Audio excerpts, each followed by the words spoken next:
Next series is Celtics Hawks. What are you thinking about leading into this one? Yeah, I think so. Nutshell again, the Celtics are too deep. They're too talented. They have way too many guys to bother Trae Young and make him have another really shitty playoff performance. So I don't feel like this is close. I think watching the play in a little bit and seeing the Hawks kind of control that game against the Heat. I mean, a Heat team that just like, Their boy, offense just sucks. it's There's so just like bad. I hope I picked the Bulls to make. I picked the Bulls and the Heat to come out of the play-in for the East. I'm clearly going to be wrong. I hope it's the Bulls. They're a more. People say, well, Butler and Adebayo, and like that's the tougher match. No, I think it's the Bulls. Like, give Yeah. me their ball pressure on defense with the shot making of DeRozan and Zach LaVine in the half court at this point. It's really hard to have faith in the Heat, even though I did just watching that offensive game. It's rough. So I just think that's the easy pick for me. The Celtics just, I mean, I feel like we spend a lot of time almost concern trolling for the Celtics. Like, oh, is Jason Tatum really the guy that can get you a shot, down the stretch of, several clutch possessions?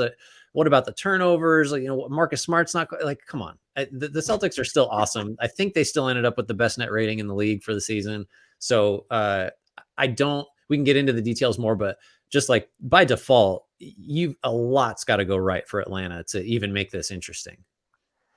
Yeah, and I think when you start to look at their concerns, it immediately starts with the Jays. You have DeAndre Hunter and DeJounte Murray. Those are bodies you can throw at the Jays. They can't play 48 minutes. And so you're in a position where Jalen Johnson, you're going to need to be relying on him. Do you trust Sadiq Bey, who actually I thought was pretty good defensively at points? I thought Jalen Johnson was really good in that playing game too. That was a he was, but revelation to Sadiq me. Bey had been like sort of a defensive mess for a while, and it felt Yeah. like he held up.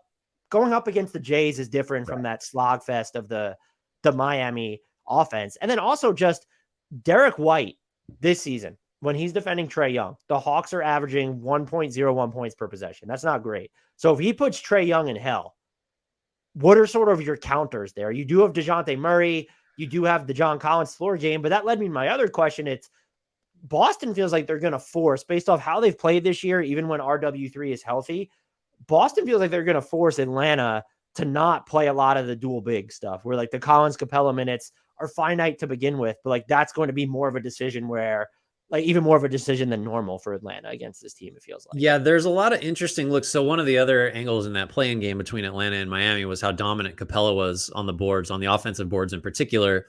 I think there's definitely a way that could be a factor if the Celtics don't force him to guard, like say Al Horford, for example. Like that's another big sort of unknown is how much RW3 are we going to get, and like what version of him are we going to get, and then do you even want that if you're Boston? Because I think spacing the floor a little bit without him out there offensively might be a good way forward. But like for the Hawks to succeed, I guess, again, Capella just offensive rebounding is a big plus, I suppose, or possibility is probably the better way to put it. But it's not like Boston's 12th in defensive rebound rate since the All-Star break. So they're fine. It's not like this is, there's not going to be Capella playing volleyball on the glass, I don't think.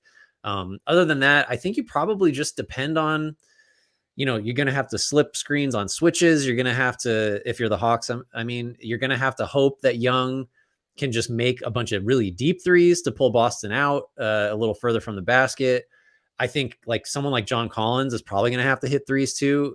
I think really, as I think about it more, the way that the Hawks win this is the Celtics miss shots. Like that to me, and that's possible. We've seen it happen. But it's really difficult for me to schematically say, well, if Atlanta can just get to this, or this, it's going to give Boston problems just because of the personnel that the Celtics have and the different ways they can deploy it. I don't feel like Trae Young is going to just get into the lane every time and either make layups or lob, that like he did against the Heat, really under control. I just don't see that happening against Boston. Yeah, and I worry about Atlanta's bench because some of their top end units have been really good, and at the same time, it's like, well, this could be an Onyeka Okongwu series if you're looking for someone who can hold up on a ton of switches. And Bogdan Bogdanovic's 3-point volume is just super important to them, and so maybe there's a path to them making it interesting. It does feel like it would be more about Boston doing things wrong than Atlanta maybe doing anything right, because I don't know what the defensive ceiling of Atlanta is against peak Boston offense. And I will say Boston still doesn't generate a ton of rim pressure. Even when Robert Williams III is on the floor, they're in the 12th percentile of the frequency with their shots come at the rim. That inherently limits their free throw attempt rate. Like we see guys like Tatum and Brown get to the line, and Derek White's been pretty good at that and smart as well. But even a lot of that stuff is predicated on drawing shooting fouls from the perimeter, which is difficult. Atlanta is really, their rim protection is fine, but teams get to the rim a ton against them. If Boston can't do that and they're still sort of bailing out on the perimeter, you've already mentioned this, there's variability caked into their performance. Yeah. And I don't think it'll be an issue against this team. So this might be long-term playoff stuff, but Jason Tatum's jump shooting, like creation, has not been up to snuff this year. And so there have been 71 players who've attempted at least 100 pull-up threes this year. Jason Tatum ranks 67th in three-point percentage on that. There have also been 71 players who've attempted at least 250 pull-up jumpers, either threes or twos. Tatum ranks 65th out of 71 in effective field goal percentage on that looks. That's just something to monitor if he runs hot and cold here. Again, I just don't think it's something that ails them in this series. And Boston's depth, just looking at their top 7 guys, is just by far and away better than Atlanta's. And so when you ask the cliche question of what happens for Atlanta to win this series, I don't know what it is that Atlanta would do that spurs the victory. I'm not saying it would be impossible, but I would view this as more of a, okay, the Celtics lost. That's not to disrespect the Hawks. I have a problem with their shot profile still.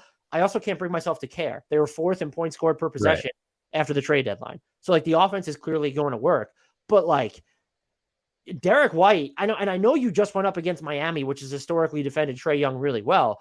Derek White is, and then having Tatum and then also Brown, but also Marcus Smart, like the options to go after Trae Young, however aggressive or conservative you want to be, are seemingly endless. I think too, sort of from a roster building perspective for the Hawks, and maybe this is a little unfair, but like this is not a DeJounte Murray series because I don't think he's big enough to really bother Brown or Tatum. And so this big defensive upgrade that you gave up so much to get, like this ain't the series for it. Like if you're going against, I'm trying to even think of, if you're in the West, just hypothetically is the first guy that came to mind. Oh, we got to go guard Ja Morant. Okay, DeJounte Murray, perfect. Glad we have you. But it's like if it's Marcus Smart and Derek White, DeJounte Murray is just not going to be able to make the impact that, you know, he otherwise could against different positions. Like if your point guard is your primary scorer, like if you're going against Trae Young, DeJounte Murray would be awesome to have on your team, but he's on his team. And this just, he doesn't have the ability, I don't think, to consistently contend with the size of Brown and particularly Tatum, who I think will just shoot over the top of him. If that's, I assume Hunter will probably guard Tatum. And I think Tatum will be able to get by him because low key Hunter has not been very good at keeping guys in front of him this year. But yeah, that's just something that struck me as I was looking at this is, man, that's too bad. Cause I think the DeJounte Murray acquisition made a decent amount of sense. They probably gave up too much to do it, but this really, I don't think he can be the kind of factor that you want someone like him to be in this particular series. It's interesting. I don't really think they gave up too much for DeJounte Murray so long as they were the wrong team to pay that price. If that makes any maybe sense. So. Like the Wolves gave up too much to Rudy Gobert. I don't care what team you were. My last question on this, and I kind of touched upon this, but I don't know where we landed. Is this a dual big series for Boston, or do you expect to see more of the one big stuff? I would be surprised because I don't think you need a big necessarily to guard John Collins. You could probably get away. Does Grant Williams count as a big, for example? Like, I guess he's 6'5" or 6'6". So yeah, he's bigger than me. You know what? Is it bad that my answer is like it doesn't really matter? I think probably if I'm Boston, I am trying to go with one big more often than not, just because I want to preserve Robert Williams for a series where I'm actually going to need him. And I think the only way that Atlanta can really counter that is if they really do dominate the glass against Boston, who's been, when it's just Horford on the floor, they have an excellent defensive rebounding rate. So Atlanta would need to really be, I guess, dominating the glass for Boston to maybe reevaluate and say, okay, like we need to go the RW3 Horford heavy minutes route. Yeah. A lot depends on Capella. You want to provide a Hawks Celtics prediction very quickly? We just skipped right over that. What does that say about how much of a toss up we think it is? I'll just go cowardly, go Celtics in 5. I'll take the Cowards pick Celtics. Also, it's Trae Young has to have one nuclear You'd think, game. right? You'd think.